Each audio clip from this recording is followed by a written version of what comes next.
Bonjour, monsieur Louis XIV. Bon, Parlez-nous un peu de vous. ah oui, ma grande aventure commença le 5 septembre 1638. Je suis né à Saint-Germain-en-Laye, mais je passais la majorité de ma vie à Versailles.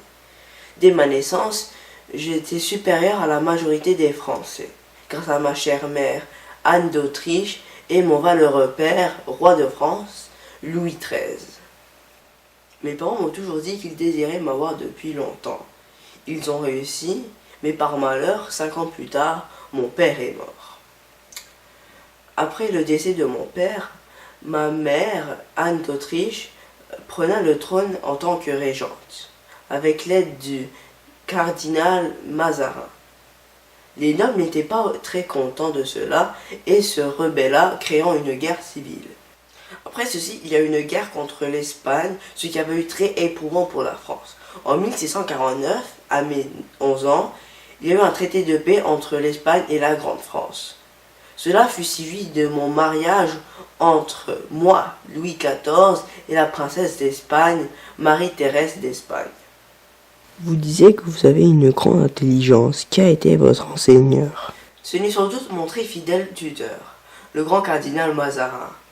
Avec ses enseignements, j'ai développé mon intellect et ma compréhension parfaite de la guerre et de la politique française. Il m'a aussi fait grandement apprécier l'art. Bon, continuez votre histoire. Ah, bien sûr. Après quelques années passées, mon tuteur, ami et cardinal Mazarin est mort le 1661 et 5 ans plus tard, ma mère Anne d'Autriche succomba à son cancer. Après cela, j'ai pris le trône avec l'aide du ministre Henri Duplessis-Guénégaud, même si plusieurs gens étaient sceptiques de mon couronnement comme roi. Quand je suis devenu un adulte, à l'âge de 14 ans, j'ai prouvé à la France complète que j'étais apte au règne en rétablissant l'économie en France, car pendant ce temps, une terrible crise économique faisait rage.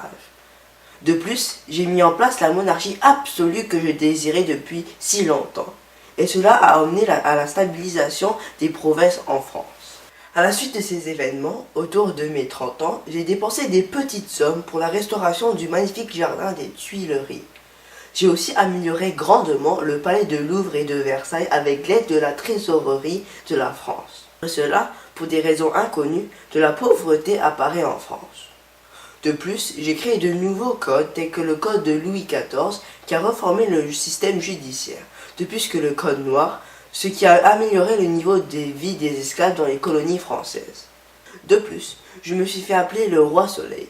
Avec cette histoire palpitante, je ne dois pas oublier mes chers amis tels que Charles-François Lebrun, un peintre renommé, Jules Hardouin-Mansart, un architecte qui travaille pour moi, Jean-Baptiste Lully, un grand compositeur qui contrôle la grande partie de la musique dans la cour, et mon cher ami et comédien, Molière.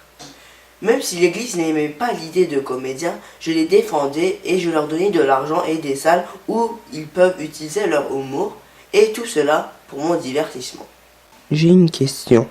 Oui. Que pensez-vous de votre règne? Quelle question ridicule. Je suis le meilleur roi de France. J'ai surpassé mon père en amenant la gloire et le pouvoir à la France. J'ai emmené argent et grandeur à cette France parfaite. Merci. De rien. Au revoir.